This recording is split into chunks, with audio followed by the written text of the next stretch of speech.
todos y todas. Bienvenidos nuevamente a El Rincón de Atzo, lugar de podcast y videopodcasting del Grupo Sociedad y Estado. Profesora Ángela María Fernández, asociado con el Grupo de Estudios Latinoamericanos y que participan en el Centro de Estudios Históricos y el Instituto de Humanidades y Ciencias Sociales, de doble dependencia con el CONICET y la Universidad Nacional de Mar del Plata. En la dirección, Diana Duarte. En la producción, Francisco Javier Colonna y Max Van Haubart. Y como asistente de producción y community manager, Ian Quiroz. Diseño gráfico y postproducción, Florencia Benítez, diseñadora gráfica. Locución, Evelyn Cepeda. Nos encontramos en los estudios Buenavista Social Club, en la ciudad de Mar del Plata, provincia de Buenos Aires, República Argentina. Los distintos capítulos de El Rincón de Atzo los podrás encontrar en www.aportesdelahistoria.com.ar o en el canal de YouTube de Aportes de la Historia, como también en Spotify y iVoox. Filmamos y grabamos con una cámara Sony HXR-MC88 y una grabadora Zoom H6. Les damos la bienvenida a un nuevo capítulo. ¿Ahora? Sí, ya está, listo, arranquemos, bueno, vamos. Bueno, Buen día. si no me avisan, encima que soy sordo. Hola a todos y todas, bienvenidos a un nuevo capítulo del Rincón de Atzo que se publica en el canal de Aportes de la Historia en YouTube. Estamos teniendo algunos problemas con Spotify y la otra que no la nombro, que esperamos prontamente solucionar. Es sábado 19 de noviembre del 2022. Obviamente estamos en modo mundial, ¿no? No se puede. Yo estoy con la camiseta de Holanda, porque este año festejamos el cuarto subcampeonato que va a obtener Holanda. Claro. Que no es poca cosa, 4 subcampeonatos, vamos a superar a la Argentina. Y a mis espaldas, obviamente, está la camiseta. La única camiseta que importa, que es la camiseta de Flandria, con el león de Flandes. Sabés que cuando estábamos por los pagos de la Patria Chica, yo salía con esta camiseta y causaba furor en Flandes, no en Valonia, pero en Flandes causaba furor. La gente se detenía y pensaba entre 10 o 12 segundos y después se pedía sacar una foto y le contábamos la historia. Y además saludamos acá a la hinchada de Flandria que está en Doha. En Doha o en ese lugar. Tiene representación. Bueno, capítulo 63. Llevamos 16 producciones hasta ahora en el 2022. En la dirección, Francisco Colonna, estudiante avanzado de la carrera de Historia y operador de la switchera Blackmagic Design. El televisor todavía no se cayó. En la imagen que va a poner Francisco, van a ver el último libro del Grupo Sociedad y Estado, Historia de las Independencias desde los microtextos, los casos de Brasil, México, el Alto Perú y el Río de la Plata. Este texto está pensado para alumnos de los colegios medios de la República Argentina, para la educación presencial mediada con artefactos tecnológicos a distancia y virtual. Cuando descargas el texto vas a ver que en algunos capítulos tenés un código QR que te dirige a la aplicación Genially, donde encontrarás el texto, cita autor, documento y cartografía, con la posibilidad de imprimir el material. Está de más decir que nosotros competimos con las editoriales. Ni siquiera tenemos alianza con las editoriales, tampoco nos llaman, pero bueno. Pero competimos con las editoriales, eso está claro. Porque entendemos que la universidad pública debe producir textos escolares y se corresponde conseguir subsidios para que se impriman en la editorial de nuestra universidad y se distribuyan a todos los colegios municipales y provinciales de distrito. Tan difícil no es, ¿no? No digo que se pongan a escribir los titulares, los asociados, los adjuntos, pero hay muchos jefes de trabajo prácticos, auxiliares, como ayudante de primera diplomado o becario que pueden participar en esa tarea, y bueno, sería importante que se pueda realizar. Ensayo. Yo quiero felicitar a los colegios preuniversitarios que se reunieron para realizar un trabajo colaborativo en línea con el objetivo de diseñar material didáctico bajo la modalidad de hackathon. Yo iba a decir cachetón, pero bueno. No. En el Genially vamos a poner el link como en aportes de la historia de este trabajo que lo publicó un diario y En la Universidad verdad, Nacional de Cuyo. exactamente, participaron 16 colegios preuniversitarios. Acá todavía estamos arrancando, pero bueno, en algún momento se creará la rueda y después la rueda, una vez que crearon la rueda, Girará. no, la tienen que poner a girar porque por ahí la tumban, ¿viste? Y queda ahí la rueda otros 1000 años, pero bueno, bueno, estoy con Diana Duarte, jefa de trabajos prácticos de la materia Historia de América, general preindependiente, Facultad de Humanidades, Departamento de Historia de nuestra universidad, obviamente. Vuelvo a recordar que los capítulos 54, 55, 56, 57, 58, 60, 61 y 62 y 63, parece en línea de colectivo, están pensados para los alumnos que cursan la materia en este segundo cuatrimestre. Los graduados de nuestra disciplina y otras disciplinas afines, y por supuesto está invitado el público en general. Dicho esto, ya va a aparecer algún perdido que nos va a preguntar si hacemos historia pública. Bien. Por mi línea que puse acá. No hacemos historia pública ni hacemos historia de divulgación. Diana hoy va a trabajar los siguientes autores: García Peña, El impacto popular de las reformas fiscales borbónicas en la Ciudad de México, 1780-1820, publicado en la compilación de Marichal y Marino de la Colonia de la Nación, Impuestos y Política en México, 1750-1860, México, el Colegio de México, del año 2001. Y Marino, ¿cuál es el nombre de Marino? Daniela Marino. Daniela. El afán de recaudar y la dificultad en reformar el tributo indígena en la Nueva España tardocolonial. En Marichal y Daniela Marino. ¿Sabes que todos pensaban que Leslie Vettel era una mujer? Sí, durante mucho tiempo. Sí. Bueno, perdón, por Daniela Marino, de la Colonia de la Nación, Impuestos y Política en México, 1750-1860, el Colegio de México, 2001, Diana, te dejamos con tu público. Bueno, buenos días, buenas tardes, buenas noches, como digo siempre a todos y a todas, dependiendo del horario en que lo miren.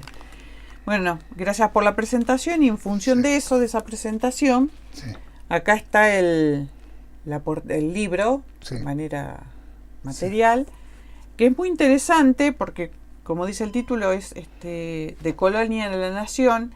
Tiene 7 trabajos esta compilación, de los cuales 3 son para el periodo colonial y 4 trabajos son para el periodo ya independiente. Exacto. Pero lo interesante es que de alguna manera ilumina o focaliza con esos 7 trabajos, por un lado, las rupturas, que siempre se presupone que son muchas en función entre ambos momentos históricos para un mismo país, especialmente para el caso hispanoamericano, pero también lo que ilumina son más las continuidades, por ejemplo, del sistema fiscal en algunos casos y cómo se reconvierte. Correcto. Así que bueno, este es el texto, te lo cedo por acá porque después te voy a solicitar una pequeña lectura. Yo estoy trabajando a reglamento, claro, por el Mundial. Por el Mundial, bueno. En la introducción que realiza Marichal, señala una cuestión que no es menor. Dice, los residentes del México borbónico pagaban un 40% más de impuestos que un mismo residente en la península, para demostrar la presión fiscal a la que se estaba sometido. Ya se estaban quejando después en la Constitución de Cádiz sobre ese punto. Entonces, él va a observar cuáles son, hay, todo un desarrollo acerca sobre, cómo había sido las las características de la fiscalidad desde el 16 en adelante, pero yo me detuve en estas 4 cuestiones, o sea, en los 4 principales ingresos que tenían las arcas novohispanas, o que se materializaban en las arcas novohispanas. El primer ingreso estaba dado, y de manera histórica, podemos mencionar al tributo indígena, sí, pagado por todos los jefes de familia de las repúblicas de los indios, sí, a razón de 2 pesos plata por año, que vivían y cultivaban en su propia tierra. La recaudación representaba algo más de 1 millón de pesos y representaba el 7,6% de los ingresos de Nueva España. El segundo era el diezmo minero, más la venta de mercurio, que era un estanco exclusivo de la corona, representaba el 26% de los ingresos y la recaudación ascendía a unos 4 millones de pesos plata. El tercer ingreso estaba marcado por las alcabalas. La alcabala era el impuesto que gravaba las transacciones mercantiles, más un impuesto específico para bebidas alcohólicas, representaba el 24% de los ingresos, con 3.700.000 pesos plata. Y finalmente, el impuesto al monopolio del tabaco, que se constituyó en un impuesto de 30% de los ingresos y por el cual se recaudaban 4.800.000 pesos plata. Marichal lo que señala que esto no termina acá, solamente con estos 4 ingresos, sino que Nueva España va a ser expuesta a grandes exacciones impositivas, con lo que van a ser los vales voluntarios, los préstamos reales, que van a implicar un pedido hacia los particulares. De alguna manera también va a representar ya directamente sacar de los presupuestos para el funcionamiento. Pero eso en realidad donde mejor se ve es en otro texto de Marichal, que es la bancarrota del virreinato. Pero hoy nos vamos a centrar en estos 2 trabajos. Entonces te voy a pedir, por favor, si podés leer la cita de la página 22. Sí, ahí está. Vos, está la cita, la imagen. Muy bien. Pero bueno, no importa, la leemos. Vamos leyendo. En realidad, como argumentaremos más adelante, el gobierno del virreinato de la Nueva España asumió las funciones de una submetrópoli, contribuyendo en diversas formas a sostener lo que seguía siendo el más viejo y extendido de los imperios europeos del siglo XVIII. La multiplicación de las guerras entre los poderosos europeos en la segunda mitad del siglo XVIII, particularmente en Inglaterra, Francia y España, llevó a un marcado incremento en los costos de mantenimiento de las administraciones navales y coloniales. Hubo, sin embargo, un sorprendente contraste entre el fracaso de Inglaterra y Francia para obligar a sus colonias americanas a financiar el gran aumento en los gastos militares y el éxito de la monarquía española, la cual cosechó mayores beneficios fiscales de sus posesiones americanas en la segunda mitad del siglo XVIII que nunca antes en su historia. Bien, bueno, entonces, precisamente esa diferenciación entre la presión que España ejerce, presión impositiva que España ejerce sobre sus colonias, de manera inversamente proporcional al fracaso o el intento que hicieron las otras monarquías respecto de sus territorios coloniales.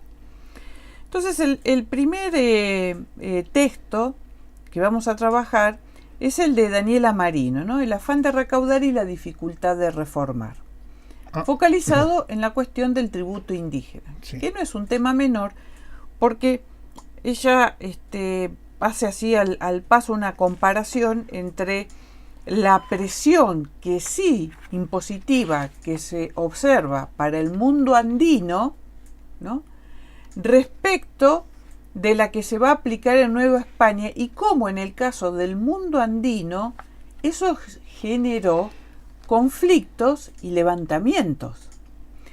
Y después con el otro trabajo nos vamos a dar cuenta que en el caso de Nueva España pensaron en una estrategia alternativa, más silenciosa, lo cual no significa que no hubiese presencia de resistencia. Pero bueno, vamos al tema del tributo indígena. El tributo indígena era un impuesto personal o de capitación que comenzó a cobrarse a partir de la disolución de las encomiendas y debía ser abonado por todos aquellos hombres que tuvieran entre 18 y 50 años, como vimos en la introducción. El cobro, en relación, lo que buscaba era tratar de controlar y de registrar el éxito donde va a estar la mayor cantidad de tributarios. Ahí estaba el inconveniente. Ya en la época azteca, señala la autora, se pagaba un tipo de tributo. Por supuesto que eso tiene una razón de ser en el contexto de esa sociedad, pero queda desvirtuado luego en función del proceso de conquista, ¿no? Y ahí cambia, porque la relación para cobrar esos tributos van a ser la que van a pautar entre el cacique y el encomendero. El pago también dependía del estado civil. Por si quien encabezaba una cabeza de familia, eso modificaba la situación.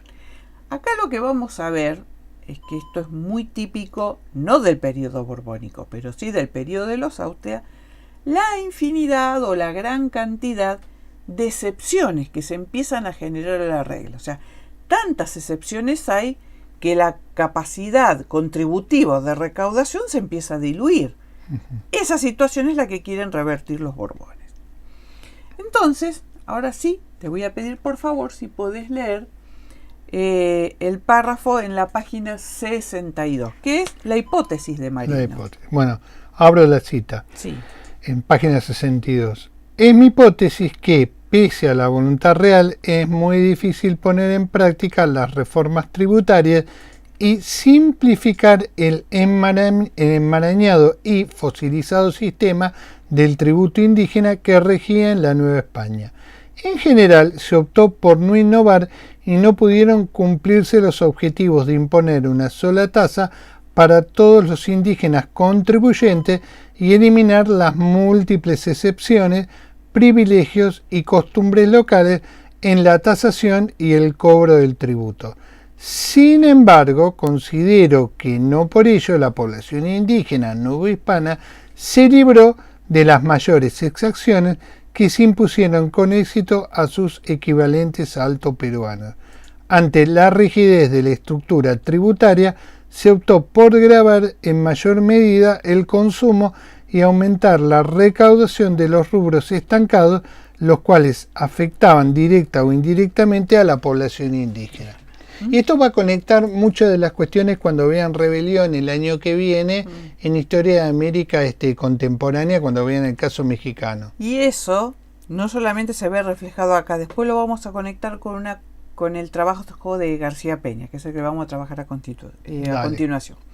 En 1570 el tributo se pagaba más en metálico que en especie. El pago dependía del estado civil también. Los negros y los mulatos pagaban 2 pesos al año. No pagaban los discapacitados. También no pagaban los que trabajaban en minas, en obrajes u otros oficios en las ciudades. Quedaban exentos entonces discapacitados, caciques y primogénitos, sacristanes, alcaldes, menores de 18 años, mayores de 50 años y las mujeres. Por lo tanto, el inconveniente también era que estas normas eran desigualmente obedecidas, algo muy típico en el mundo. Desigualmente desobedecidas. Desigualmente obedecidas y que también estaban muy emparentadas con las prácticas locales. A fines del siglo XVI, la Contaduría General de Tributos y Azogues se les va a reiterar, por favor, que traten de hacer cumplir la normativa. Esto es muy de ese periodo, ¿no? Bueno, sí. por favor, que se cumpla, pero... Sí. Bien, en 1597... Bueno, hay continuidades. Claro. Vamos a estar frente a la Contaduría General de Tributos y Azogues. Se le va a pedir hacer un padrón de indios con las tasaciones. Este padrón fue muy difícil de realizar y de aplicar. Durante el siglo XVII y la primera mitad del XVIII se hizo necesario volver a reiterar las disposiciones con resultados totalmente irregulares. Esto fue hasta las reformas borbónicas. ¿Cuál es el programa de reformas? Bueno, primero hacer un ordenamiento del viejo sistema fiscal de los Austrias, tratando de incorporar acá y evitar que los privilegios continuaran, de corporaciones e instituciones privadas que gozaban de ciertas exenciones, o sea, el viejo orden, el más largo en la trayectoria colonial. De alguna manera, la autora dice que un texto revolucionario para la época fue el nuevo sistema de gobierno económico para la América de 1743, redactado por José de Campillo. Y esa obra, de alguna manera, lo que encierra son métodos de gobiernos mercantilistas pensados por Colbert. Sí. Entonces, ¿qué se pauta en ese nuevo reglamento? A. Establecer una inspección general de colonias. B. Establecer intendencias. C. Repartición de tierras comunitarias para propiciar su integración a la sociedad. Carlos III, en su intento, va a modernizar el gobierno. Y esa modernización de gobierno van a resultar dos cuestiones: una mayor presión tributaria y una mayor militarización de los territorios. Sí. Esto hay que guardarlo, el tema de la militarización, Sí. no es un tema chiquito. Son milicias y ejércitos, es una combinación. Entonces, vamos a ver que va a haber una burocracia más profesional para transformar la situación de la economía y de la sociedad. Las reformas fueron mucho más exitosas en el campo del comercio. Se descarta el monopolio, se redacta el reglamento de libre comercio, que es de 1778, ¿no? Y se va a establecer, sí, un monopolio o un estanco que se va a fijar sobre el tabaco. Y eso relacionémoslo con la introducción de Marichal, que el tabaco llegó a representar el 30% de los ingresos fiscales de la Nueva España. O sea, va a recaudar más que la minería, para que tengamos una idea. A la Iglesia también le llegó su momento respecto del cobro de determinados impuestos. Pero antes que eso, en 1767, se van a expulsar a los jesuitas. Se van a desamortizar los bienes eclesiásticos entre 1798 y 1808. Entonces, ¿cómo queda el marco de la fiscalidad para la época? En 1754 se suprime el arrendamiento de cobro de alcabalas a particulares, que lo tenía el Consulado de México. ¿Qué significa esto? Que la corona le daba a un particular la capacidad de cobrar el impuesto. El particular adelantaba un monto fijo, con lo cual el particular se iba a inspirar y a organizar de tal manera de cobrar mucho más, de ser efectivo en el cobro, pero la diferencia del beneficio le quedaba al particular, no le quedaba a la corona. Entonces, los Borbones dijeron, no, vamos a tener una manera más eficiente de cobrar y si hay un beneficio va a quedar para la corona y no para el particular. O sea, queda corrido el arrendamiento de impuestos. Que si nosotros lo pensamos, el arrendamiento de cobrar determinado impuesto era una especie de beneficio o prerrogativa que tenían los adelantados, los primeros conquistadores, como un incentivo a ir avanzando sobre la ocupación del territorio. En 1765 el visitador José de Gálvez, que es el que da una vuelta de 180 grados a la minería y otras tantas cosas, va a asumir la dirección y control de las rentas de la Real Hacienda. Por lo tanto, incrementó la alícuota de las alcabalas. La alcabala tenía una alícuota que podía ir del 2 al 6%, dependiendo de la región, el producto, el sector o el grupo étnico al cual que se lo aplicaba. Entonces lo que vamos a tener es un movimiento en las alícuotas. Se estableció el estanco del tabaco, se hizo una retasación de los tributos, se incorpora en la práctica eficientemente el sistema de intendencias y es el que va a organizar de alguna manera una reestructuración de la militarización de los territorios. O sea, a esto le tenemos que agregar toda la reforma que hace en la minería. O sea, que entró y se notó su presencia. De alguna manera, Daniela Marino cita y hace referencia a que realmente estamos en presencia de una edad del poder. Y para eso remite al trabajo de Burkholder y Chandler, de la impotencia a la autoridad, en donde él, en ese estudio, estos dos autores, lo que analiza es la venta de cargos. Entonces, cómo pendula de la época de los Austrias hacia la época de los Bárbaros. Hay que hacer un podcast. ¿Qué se va a observar? Bueno, va a haber una mayor explotación económica, una mayor racionalidad administrativa, un aumento de la burocracia y también un aumento de la recaudación fiscal.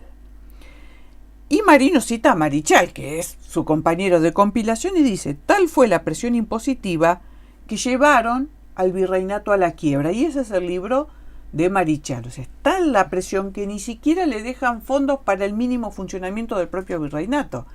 O sea, es una exacción supernumeraria. ¿Cuáles van a ser las reformas en el ramo de los tributos? En 1771 va a haber un informe de José Gálvez. Primero va a decir en ese informe que hay una confusión en las cuentas públicas, que hay un atraso de la recaudación, que hay que abolir a los corregidores y a los alcaldes fraudulentos. Si algo suena parecido con otro momento, no. Es pura coincidencia. Solo a ellos les pasó. Bien. ¿Qué es lo que sucedía? Había subregistro de los tributarios y se estima que ese subregistro era en un 50%. O sea, estaban registrados la mitad de los que tenían que pagar. Y eso era responsabilidad de los alcaldes mayores. No solo van a pagar los indios entre los 18 y los 50 años, como dijimos al principio, sino que también van a ser incorporados los indios de las castas que trabajan en la minería. Si nosotros nos fijamos, en un principio eran los que eran propietarios y trabajaban en sus tierras y estaban exentos a los de minería. Ahora incorporamos a los de minería. Le llamó la atención a Gálvez la forma en que se otorgaban indultos, rebajas, excepciones y esperas, o sea, nosotros hoy diríamos moratorias para poder pagar los tributos. O sea, todo como muy laxo parecía. En 1786 se va a redactar la Real Ordenanza de Intendente. Nosotros sabemos que la figura del intendente es una figura traída de los Borbones franceses y que buscan una mayor organización y eficiencia de los territorios. ¿Cuál era el objetivo al establecer las intendencias?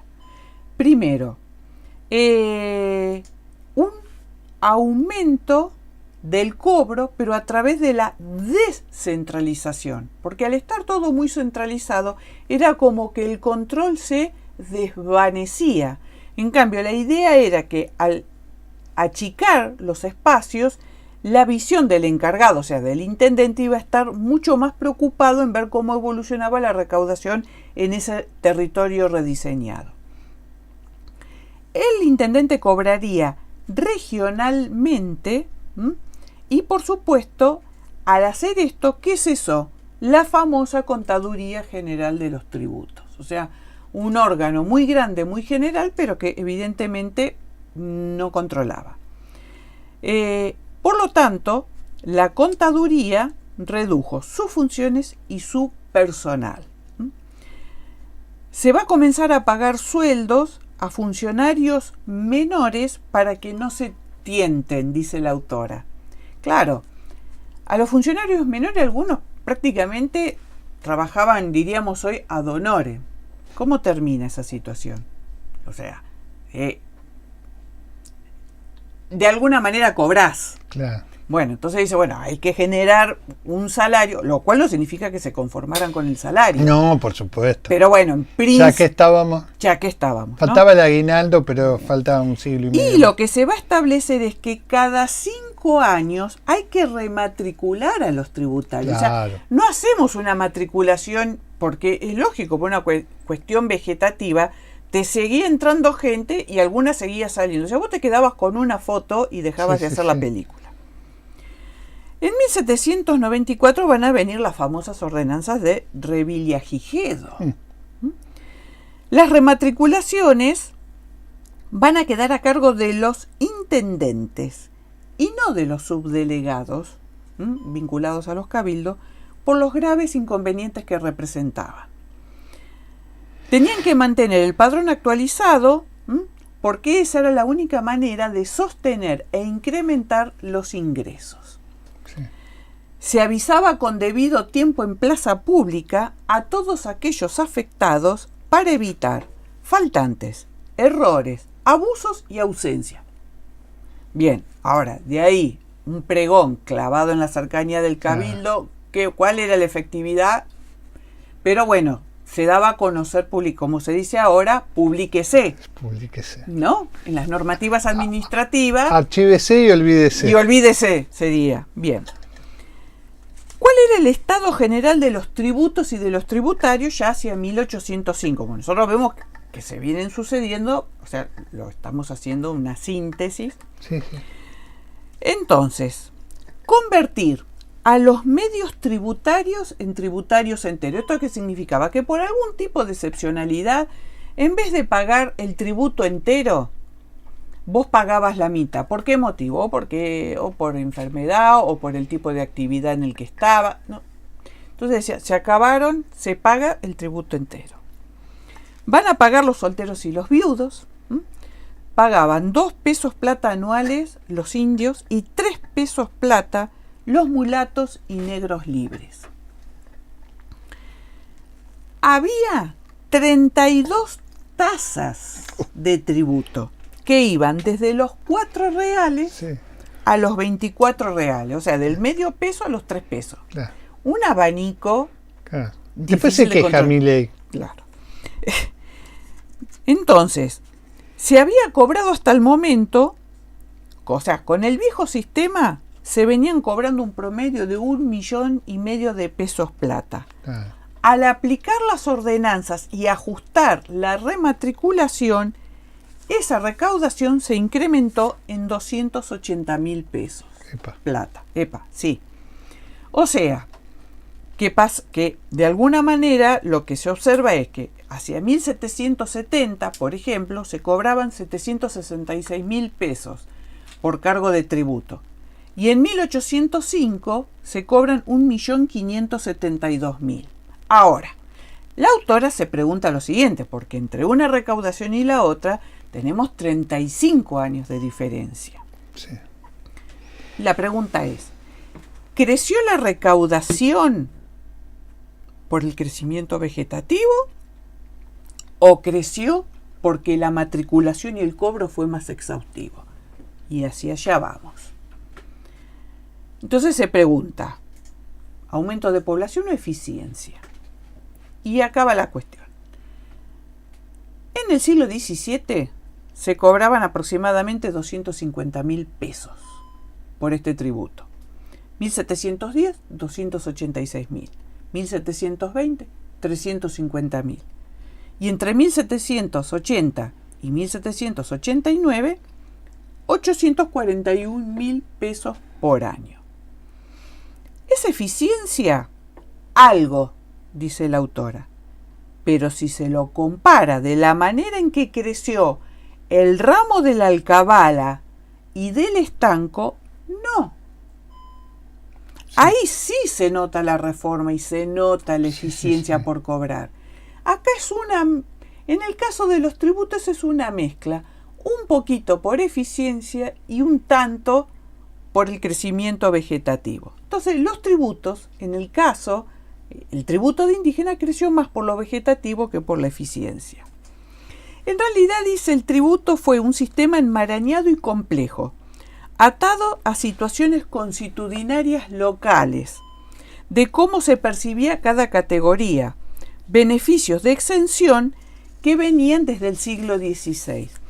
Y yo pensaba un poco también en esta cuestión cuando nosotros vimos, para el caso de nuestro territorio, a Ana María Lorandi, cuando analiza la situación de los funcionarios borbónicos que vienen con la intención de aplicar una serie de nuevas normativas y empiezan a chocar con la legislación, y lógico, los que se sienten perjudicados salgan a relucir toda la legislación de los Austrias. Y le dicen, no, usted no puede cobrar esto, por esto, por esto, por esto. A nosotros no nos toca por esto, por esto, por... Bueno, es lo que señala Daniela Marino en este caso. Por lo tanto, finalmente ella concluye, dice, el fisco se concentró indirectamente, se va a terminar cobrando. ¿Por qué? Porque el fisco se va a concentrar en el comercio y en el consumo de bienes que alcanza a toda la población. Entonces, lo que no cobro por tributo indígena, te lo voy a cobrar por vía del consumo. Si nosotros lo pensamos en función de la actualidad, del IVA no escapamos. No. Entonces, por ejemplo, dice, se va a gravar el pulque, siendo que el pulque era una bebida principalmente que consumida por el sector indígena. ¿Por qué se lo graba? Por una cuestión de salubridad pública.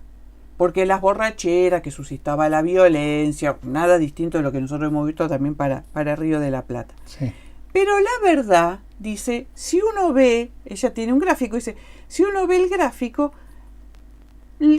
del pulque corre parecido al del tributo. No, ahí no estuvo el tema, estuvo en las otras, en el caso de las alcabalas en el consumo de los bienes generales. Por lo tanto, dice, era un sistema realmente enmarañado, pero en el afán de recaudar, como dice Daniela Marino, en este renglón de tributos no se vio la efectividad, sí se vio en los otros rubros.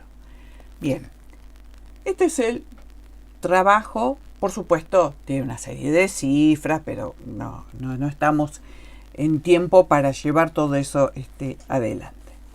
Y ahora vamos a pasar al trabajo de García Peña, de Ana García Peña. Ahí te voy a pedir, por favor... Tómate un poquito de té. Gracias. Está muy caliente el té. La lectura de la cita en la página 85, que continúa luego brevemente en la 86. Y le cita a Klein, aparte. Sí, no, esto ahora después podemos hablar. Dale. Bueno, abro la cita.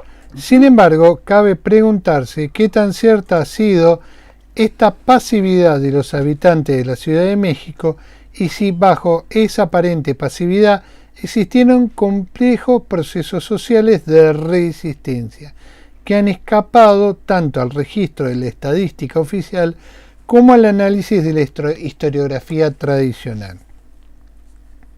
Para tratar de responder a la pregunta anterior, el presente trabajo centra su atención en el momento histórico de las reformas fiscales borbónicas y su impacto en los estándares de la vida de los habitantes de la Ciudad de México entre los años 1780 y 1820. Y cierro la cita. Y luego, ¿ya leíste lo del 86? ¿Querés que te dé también? Sí, Dale. sí. Es para cerrarlo. Abro la cita. Dar respuestas certeras a todas estas preguntas escapa a los modestos objetivos de este trabajo. No obstante, como un primer paso al apasionante tema del impacto de las reformas fiscales borbónicas entre los sectores populares de la Ciudad de México, este ensayo plantea algunas hipótesis que me permiten explicar a través de la teoría de la resistencia la vinculación que existió entre reforma y política fiscal, estándares de vida, sistema de trabajo y modelos de subsistencia. Bien. Y está la cita de Cosworth y de Banyon también. Sí, bueno, hacia ahí vamos. Hacia ahí vamos. Hacia ahí vamos. ¿Por qué? Porque ella dice que en realidad esto, más que un trabajo de fiscalidad, es un trabajo de sociología fiscal. ¿Mm? Nosotros sabemos que los trabajos de fiscalidad, como les adelanté a los alumnos en la última clase, son trabajos muchas veces áridos para leer, porque no faltan los que tienen curvas, fórmulas, y me parece más productivo ir por este lado. Entonces, ella dice, este es un trabajo que está pensado más en cómo socialmente respondió esa comunidad a las reformas fiscales borbónicas. Entonces dice, hay una pasividad frente a la fiscalidad, en el sentido de pasividad, de decir, bueno, se entregaron y aceptaron lo que se venía a cambiar o a incorporar, ¿no? O hay una resistencia social silenciosa, que se le escapa a la estadística oficial, como también se le ha escapado a la historiografía, dice ella. Las reformas fiscales borbónicas, de alguna manera tuvieron un impacto en el estándar de vida de la Ciudad de México entre 1780 y 1820. Esto, de alguna manera, trae consecuencias sociales y económicas al ser aplicadas. Por un lado, lo que se va a observar, señala ella, es un empobrecimiento por vía de la inflación. Sí. Va a haber menos poder adquisitivo, la vida se va a tornar más cara y va a haber una disminución del salario. Por lo tanto, en la historia, por lo general, no hay cosas muy nuevas o muy novedosas. Explica, de alguna manera, ella intenta explicar a través de la teoría de la resistencia la relación entre reformas borbónicas, estándares de vida y subsistencia. ¿Cómo se lleva adelante estas reformas que abarcan estos 40 años? Punto número 1, dice, se va a tratar de aplicar una política de racionalidad económica. Primero, a través de la revitalización de la economía española. Y cuando habla española, habla tanto en la península como en sus territorios coloniales. Pero además, por el otro lado, lo que se va a buscar es un aumento de la recaudación fiscal. Sí. En general, uno puede decir que no hay tanta creación de impuestos nuevos. Hay algunos sueltos por ahí. En realidad lo que se busca es una efectividad de cobrar los que existen. Eso sí, en algunos casos aumentan las alícuotas. Hay un aumento de la recaudación impositiva en términos absolutos y relativos hacia finales del siglo XVIII. Nueva España aporta el 50% de la recaudación entre 1773 y 1787. Pero si luego lo trasladamos entre 1788 y 1810, ese aporte pasa a ser del 75%. Un novohispano pagaba, acá divergen los cálculos, dice la autora, para algunos un residente de Nueva España pagaba un 40% más de impuesto que un residente peninsular. Y otros autores dicen que esa diferencia llegaba casi al 70%. Los ingresos ordinarios se basaban aproximadamente sobre unos 32 impuestos, ¿no? que van a pasar aproximadamente a unos 50, pero los gruesos, los que aportan mayor cantidad, están más o menos en el mismo diseño que anticipó Marichal, ¿no? Hay 4 rubros que son los fuertes, los poderosos. Pero esta modificación se observa entre 1760 a 1790. A partir de 1780 van a empezar los ingresos extraordinarios. Ahí es donde aumenta aún más la presión. ¿Por qué? Porque están las guerras napoleónicas. Y la corona está necesitada desesperadamente de mayor cantidad de ingresos. Por lo tanto, los habitantes capitalinos fueron sometidos a préstamos universales y a contribuciones personales forzosas. Visto en el tiempo, serían como adelantamientos a cuenta de impuestos a futuros a pagar. Un clásico. Sí. También. El déficit de la Ciudad de México generó un efecto desastroso sobre los servicios municipales que brindaba, porque el propio Cabildo se encontró que no tenía ni siquiera la plata para llevar adelante la administración de la ciudad. Para que tengamos en cuenta hasta dónde fue la presión. En 1800 la alcabala era del 6%, ¿no? Y pensemos nosotros que se pasó de cobrar unos 6 millones a unos 20 millones de pesos en concepto de alcabala. Tremendo. Segundo, la agresividad fiscal borbónica, de alguna manera, le aportó inestabilidad a la reforma, porque hay una cuestión social que ahí se va a empezar a mover frente a esta presión. Por supuesto, a medida que avanzaba la crisis, se trataban de combinar impuestos o modificarlos, algunos se creaban, otros se dieron de baja. En realidad acá hubo un efecto de presión y relajamiento. Hasta donde no existía una resistencia social, se seguía cobrando. Sí. Ahora, cuando se percibía en el aire... Eso es Bañón. Cierto malestar, relajábamos, o sea, aflojábamos. La resistencia de la población y el agravamiento de las condiciones políticas y militares pusieron en aprietos la reforma tributaria. Y acá viene la pregunta que se hace la autora. Teoría de la resistencia versus la teoría de la marginalidad.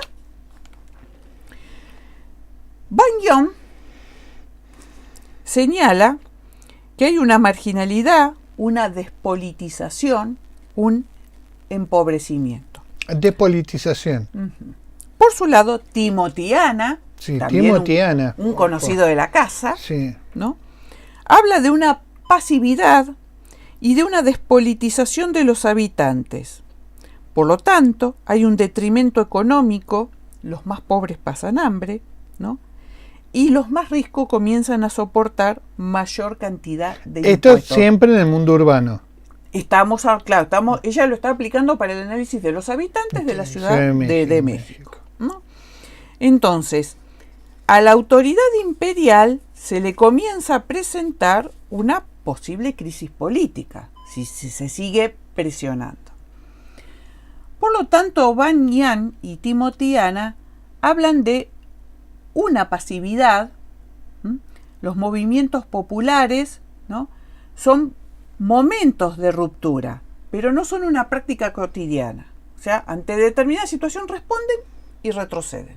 Responden y retroceden. Ahora, ambos autores dice, o sea, García Peña, citando a Bañoniana, dice, esta pasividad es hasta el momento de la independencia. Después es otra cuestión.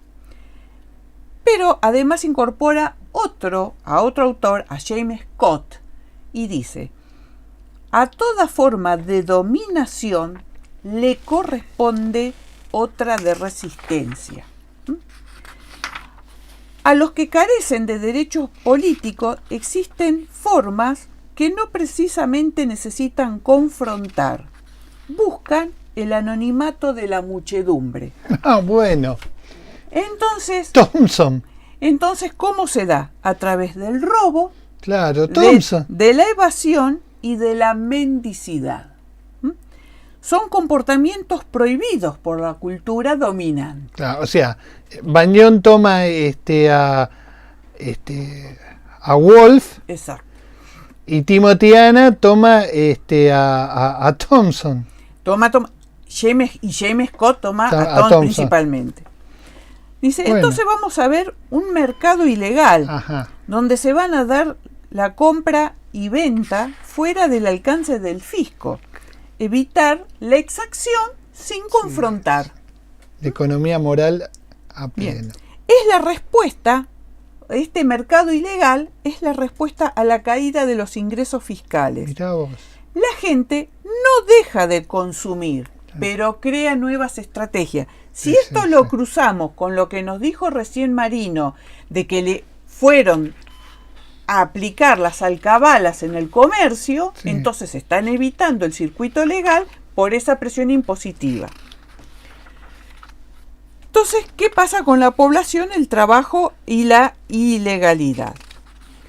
Pandian señala hay una caída en el estándar de vida y en los ingresos. Hay una economía precapitalista y artesanal. Salarios fijos, pocos en relación de dependencia. Por ejemplo, ¿no? Un trabajo de pleno empleo, que se podía calcular en unos 300 días al año, podían tener un salario que podía ir entre los 60 a los 300 pesos anuales, dependiendo la especificidad y la capacidad del trabajo. En cambio, los trabajos estacionales podían, como mucho, llegar a tener un sueldo anual de 34 pesos anuales. Entonces ahí se abre un arco inmenso. Los artesanos, de alguna manera, no se sublevaban para obtener incrementos salariales, sino que no querían cambiar sus formas de trabajo y no querían sumarse a las nuevas formas de modernización. Exactamente, Thompson, y te diría que casi un poco de Hoshman con bandidos o bandoleros. Las unidades domésticas generaron estrategias de abastecimiento sin necesidad de depender de un salario fijo. Y Kriepte. Bien. La economía doméstica y el trabajo domiciliario. El comerciante, el pequeño comerciante, comenzó a abastecerse de esa producción doméstica no declarada. Los talleres domésticos se basaban en la economía familiar. Claro. Generaban bienes y servicios y no necesitaban de ir a adquirirlos al mercado oficial. La transformación del mundo rural y el mundo urbano en Inglaterra durante el proceso de la industrialización obviamente es un relámpago frente a esto que es una cámara lenta. Y acá estamos hablando dentro de la Ciudad de México, no estamos hablando del ámbito. El trabajo domiciliario estaba vinculado a la ilegalidad. Los artesanos oficiales registrados se comienzan a quejar en el ayuntamiento de estas situaciones clandestinas. Pero, más tarde que temprano, vieron el beneficio de tener talleres al margen de las exacciones impositivas. O sea, primero fueron y se quejaron. Y después dijeron, no, callémonos, tenemos talleres que... Claro. La producción doméstica en pequeña escala era vendida en las calles adyacentes de la ciudad. En los talleres ilegales proliferaron dos tipos de artesanos. Estaban los rinconeros, que eran oficiales artesanos que se negaban a cumplir con las exigencias del gremio y tener que montar un taller público. Era preferible el trabajo clandestino que depender del salario que le podía pagar su maestro. Los talleres clandestinos tendieron a estar en las afueras de la ciudad. Es obvio, hay que estar fuera de la posibilidad del margen del control. Del control de la inspección. Después estaban los contraventores, o sea, tenemos los rinconeros y tenemos los contraventores. Estas personas eran ajenas al gremio, no tenían conocimiento y de alguna manera tampoco estaban examinados ni controlados. El cabildo, en su momento, a estas personas que no habían tenido el visto bueno bajo aquel viejo sistema de aprendiz, oficial, maestro, los intentó incorporar para de alguna manera achicar el margen de ilegalidad. De alguna manera, el cabildo no le quedó otra manera que asumir una actitud tolerante y asumió políticas negociadoras, de negociación. O sea, tiene que haber sido la situación muy difícil para tener que claudicar. Pensemos que ya no era resistencia, sino era conflicto ante determinada demanda que tenía la autoridad. La fábrica de tabaco, Estanco a la sazón, que es lo que nos dice, es el primer ramo de ingresos que va a tener, trabajaban 9.000 trabajadores. Era una gran fuente de ingresos, pero también era una forma de contención social. ¿Cómo entonces se administró el tema del consumo, la inflación y el contrabando? Durante las últimas décadas de la colonia va a haber un proceso inflacionario. Hacia 1800 los precios se habían duplicado y hacia 1810 los precios se habían triplicado. Aparte de eso, le tenemos que sumar crisis agrícolas, hambre, epidemia y descenso de nacimientos. O sea, es la fórmula clásica de una crisis. Y las importaciones masivas inglesas que derrumban todo el sistema textil de hilado y de tejido artesanal. Bueno, ahí está lo que nosotros vimos con Bonellian en el texto anterior, pero el problema acá es la producción de alimentos, que es lo que lo vuelve más sensible. Es difícil de establecer series de precios, dice la autora, porque para eso hay que deflactar precios, hay artículos variados, como el maíz, el trigo, el azúcar, y a eso habría que tener registro de los mercados ilegales, lo cual termina siendo muy difícil, porque nosotros sabemos que lo que va en negro no tiene registro, a no ser de que hagas un recuento a través de correspondencia y encuentres datitos sueltos que digan que yo lo conseguí de... Pero la serie es difícil de armarla. La especulación fue dominada por grandes comerciantes que acaparaban productos alimenticios y especulaban en épocas de crisis. Nada novedoso.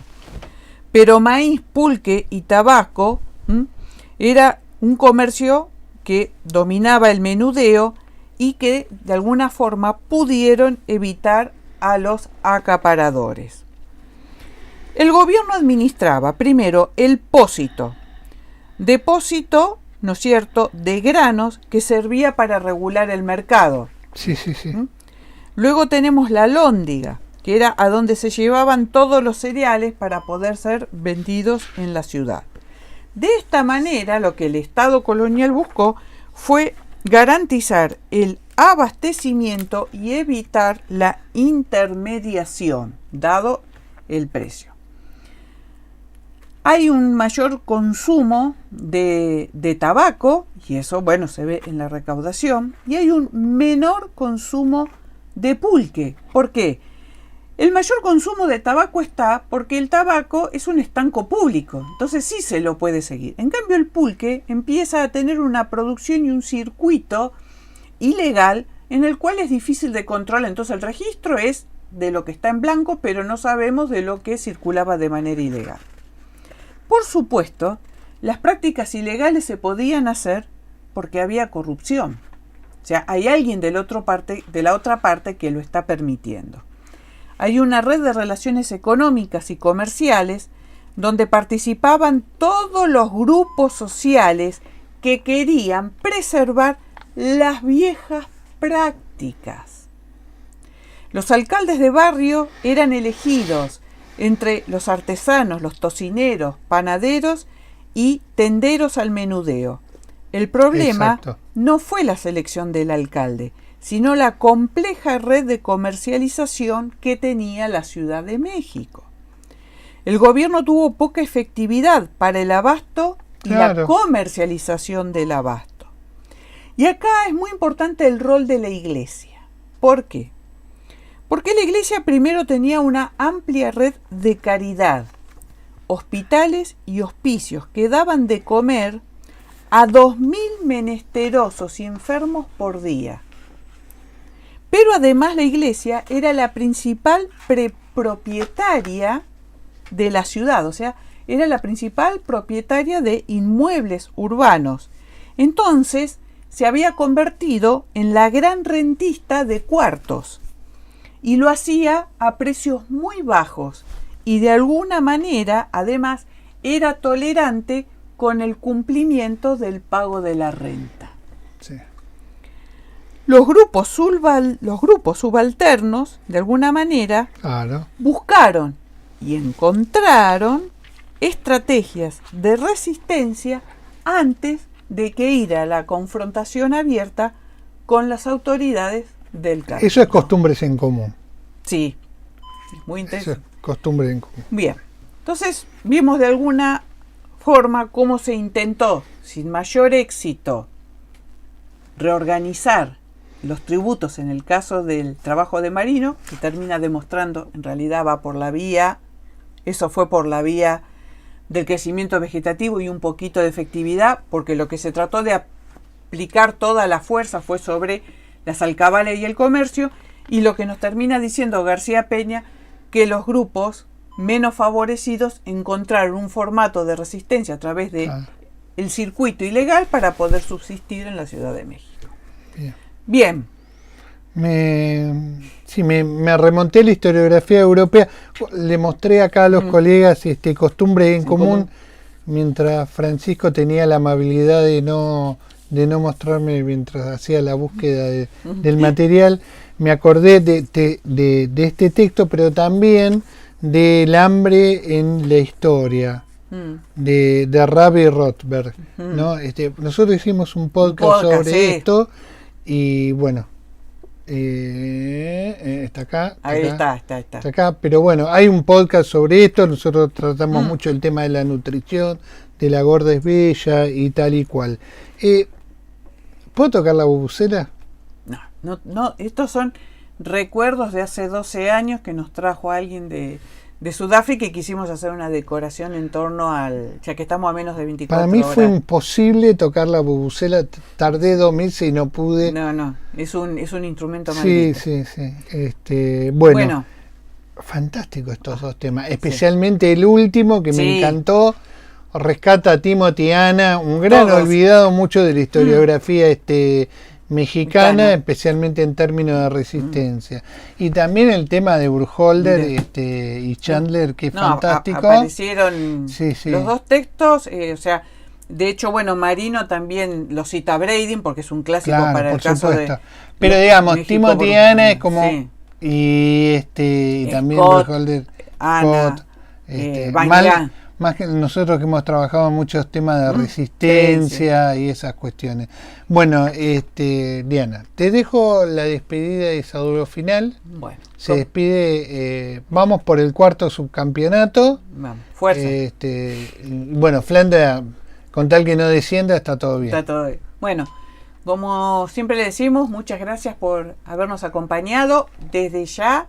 Principalmente, muchas gracias a Pancho Colonna, que es nuestro director. ¿No te anda la GoPro, no? ¿O se vació la batería?